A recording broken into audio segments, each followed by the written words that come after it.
नमस्कार दोस्तों, गवर्नमेंट के रूल के मुताबिक हर एक व्यक्ति के नाम से मात्र 9 सिम कार्ड जारी किए जा सकते हैं और आप ऑनलाइन चेक कर सकते हो कि आपके नाम से कितने सिम कार्ड अभी तक जारी किए गए हैं। अब यह चेक करना इसलिए भी जरूरी हो जाता है क्योंकि अक्सर आप मामले सुने होंगे कि कोई भी साइबर फ्रॉड होता है या फिर कोई क्रिमिनल केस होता है, उसके अंदर जो मोबाइल नंबर यूज किया जाता है वह किसी ऐसे व्यक्ति का होता है जिसे इस बारे में पता ही नहीं होता। जब उसके घर पुलिस आती है तब पता चलता है कि उसके नाम से कोई फर्जी सिम कार्ड जारी हुआ है। तो आज के इस वीडियो के अंदर आपको दिखाऊंगा कि कैसे आप खुद से ऑनलाइन चेक कर सकते हो कि आपके आईडी पर कितने सिम कार्ड जारी किए गए हैं। कोई भी नंबर ऐसा है जो आपने नहीं लिया है और आपके आईडी शो हो रहा है तो आप उसको बंद करा सकते हो। बंद कराने का भी प्रोसेस दिखाऊंगा। सबसे पहले तो अपना ब्राउजर है वो ओपन करना है और यहाँ पर एंटर करना है संचार साथी। इतना करने के बाद आपको सर्च कर देना है। सर्च करने के बाद दोस्तों तो हमारे सामने संचार साथी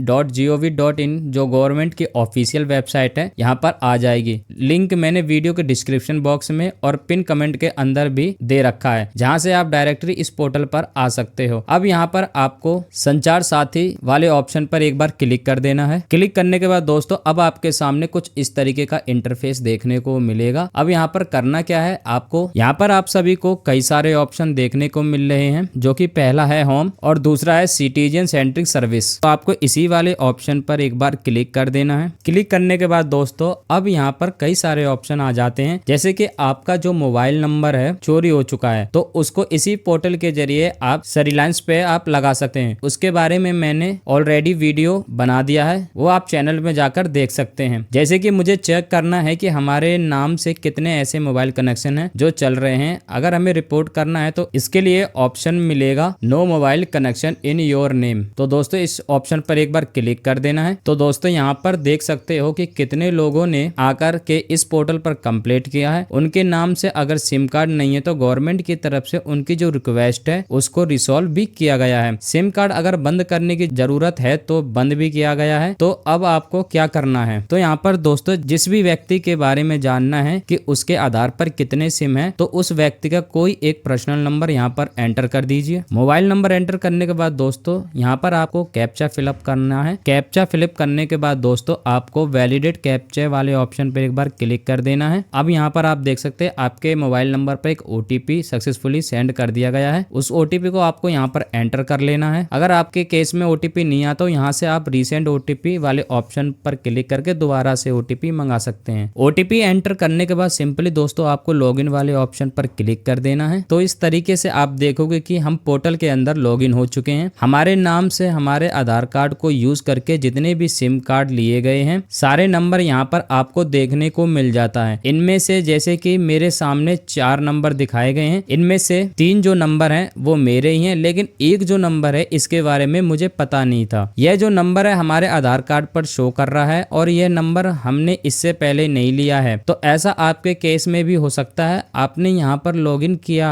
आपको देखने को मिला कोई नंबर आपका नहीं है या फिर आपने इशू कराया, अब उसकी जरूरत नहीं है। आपको नया सिम कार्ड इशू कराना है तो इसके लिए यहाँ पर रिपोर्ट करके उसको अपने नाम से हटाने के लिए बंद कराने का भी ऑप्शन आपको मिल जाता है। तो जैसे कि मेरा इससे पहले आपका ही नंबर था, अब वह बंद हो गया है, आप नया नंबर आप चला रहे हैं तो यहाँ पर जो सेकंड ऑप्शन आपको मिलता है नॉट रिक्वायर्ड, इस ऑप्शन पर क्लिक कर सकते हो। तो आपका नंबर था, अब आपकी जरूरत नहीं है तो वह बंद हो जाएगा और इसके बदले आप एक नया कनेक्शन ले पाओगे। मैं एक रिपोर्ट करके आपको दिखाता हूँ। मेरे सामने 4 नंबर दिखाए गए हैं, 3 जो नंबर हैं वो मेरे ही हैं, लेकिन एक जो नंबर है इसके बारे में मुझे पता नहीं था। इस पे मैंने नॉट माई नंबर पे मैंने क्लिक किया, यह नंबर मेरा नहीं है, नॉट माई नंबर, इस ऑप्शन पर क्लिक कर देंगे। उसके बाद आपको रिपोर्ट वाले ऑप्शन पर क्लिक कर देना है। आर यू श्योर, यहाँ पर आपको ओके वाले टैब को क्लिक कर देना है। तो अब आप देखोगे कि यहाँ पर यह जो नंबर हमने अभी रिपोर्ट किया है इसका जो रिक्वेस्ट का रेफरेंस नंबर है जनरेट होकर आ चुका है। हमने अपनी तरफ से जो कंप्लेंट है यहाँ पर गवर्नमेंट के पोर्टल पर आकर के रजिस्टर कर दिया है। अब गवर्नमेंट की तरफ से